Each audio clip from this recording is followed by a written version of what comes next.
Okay, the dust has settled a little bit from yesterday's result. Wasn't planning to upload the video yesterday. I wanted to let everything die down a little bit on Twitter, but I'll have you know that I was part of the angry, annoyed brigade who were expressing discontent at this result. But as we've known for a long time, things like this cut deeper than just the result. It cuts deeper than just a 5-0 loss. And results and performances like this aren't just one-offs. It's something that's become quite prevalent this season and something that we don't want to see. It's easy to start pointing fingers at the manager. It's easy to point fingers at the players, but it all starts from the top. You know, there's an old New York Mafia expression, a fish stinks from the head down. So West Ham stinks from Sullivan down. It's top-down effect to this club. His arrogance and stubbornness and tight-knittedness, or tightness rather, is why West Ham's suffering. And everyone pays. The players pay a price, the fans pay a price especially.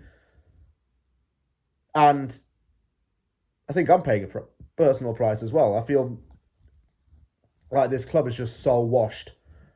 There's no identity to the club anymore. It's got no real feeling about it. Its culture has disintegrated. There are tons of foreign fans in the stadium, for a start. Like tons of tourists. When I went to the game against Brighton, I just heard French and Spanish speakers everywhere. There are food trucks. It makes it look like it's some kind of American franchise type of thing. It's not something that I really do like to see. And it shows how much we've regressed over the last 10 years, to be honest with you. It's not good at all. I feel down about this. I feel angry. I feel upset. I don't know how it's going to get better. You see, the manager's been told he's been given 2 or 3 more games. Why are we just prolonging the inevitable? Why can't we just get rid of him? Southampton and Wolves have sacked managers and got new coaches in. They've done it just before a January transfer window so the managers can assess the teams and sign the players they want. That was the logic behind that. If we sack Lopetegui in January, we've got to get a new manager in, and he's not going to have enough time to really do anything. And we need investment in January. We need to get a new midfielder. We need to probably invest in a new defender. Probably need to invest in a new forward. But that's not going to happen, is it? We've been through so many players. We've been through so many strikers and can't find one that's going to stick around the long term. We've been through so many players that end up leaving after around 6 months because they get pissed off. We've got players who leave this club and they go to other countries and leagues and they do way better for themselves and they win titles because West Ham held them back. What's good about the club right now? Nothing. Let me talk about the game though. It finished West Ham United 0, Liverpool 5 at the London Stadium. Expected us to lose, but not quite this heavily. This is the 9th time this season that West Ham has conceded at least 3 goals in a game. That's nearly half our games all season. We have conceded 78 goals in 2024 alone. That is our most since 1967. How bad is that? Everybody talks about, oh, I'd have Moyes back. I'd have Moyes back. If you're still going on about that, you're mad. It's not about wanting Moyes back. We had to make a change, but we had to bring in someone who could take us up a level. Maybe Lopetegui did have a plan, or does have a plan to take us up a level, but he's being held back by the owner. Noble and Steiten want to probably appoint a young manager, someone who fits with the identity of the club, if you can even say that it has one. But they can't do it because they're being held back by the owner again. The team lineup for this was Areola in goal. Fabianski didn't make it because of a concussion. Wan-Bissaka, Emerson as fullbacks. Back 5 was completed by Mavropanos, Sofal and Kilman. Kudus and Paquetá seemed to be on the wings. Alvarez and Soler in the middle, and Bowen up front as a lone forward. Really, some of these players are wasted in those positions.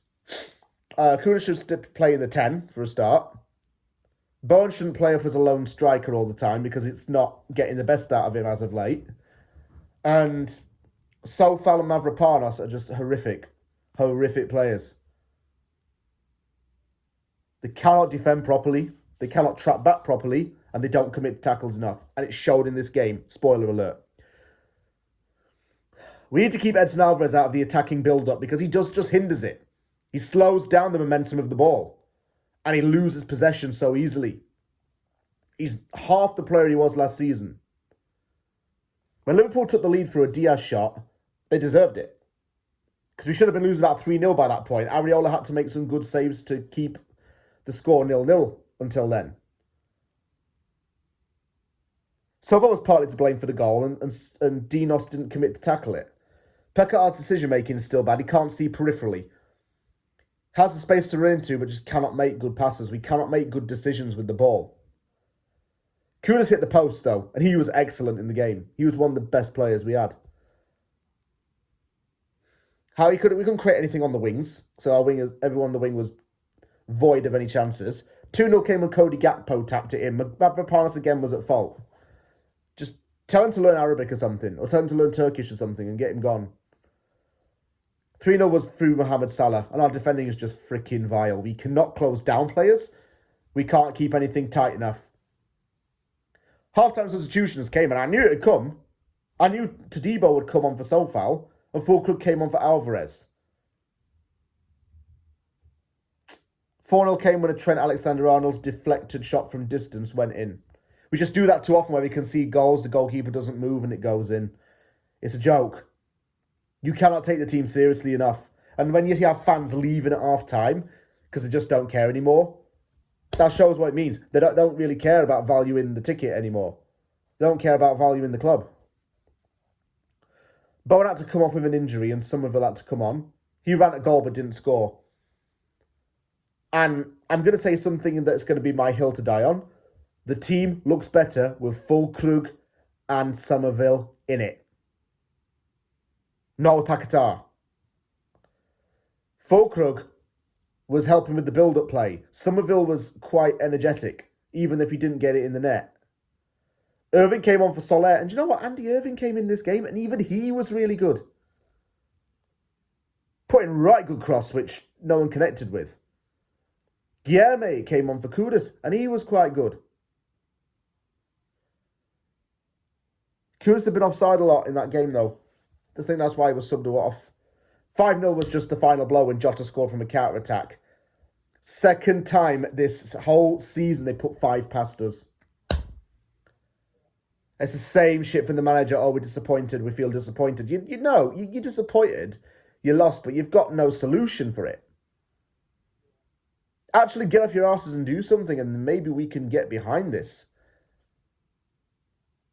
Sullivan won't sack Lopetegui. Too embarrassed to do it. Doesn't want to pay the money. Just can't be asked to do it. Then he won't get Michael Carrick in at this rate because he won't pay the money to Middlesbrough to get him here. We might not even get any other coach who's currently at a club because he won't pay the money for it. I just don't want to know what's going on next. I don't even want to think about it. The club's a mess. It's just the club is a mess. Only a handful of people care, but everyone else is probably just very down about the whole situation. I wonder what the players think about the actual club itself. Just a joke. It's just, I'll lose my shit if I talk about it anymore, and I don't want to do that because I'm on camera. But yeah, just a terrible way to end the year. Let's just hope that 2025 is going to be better.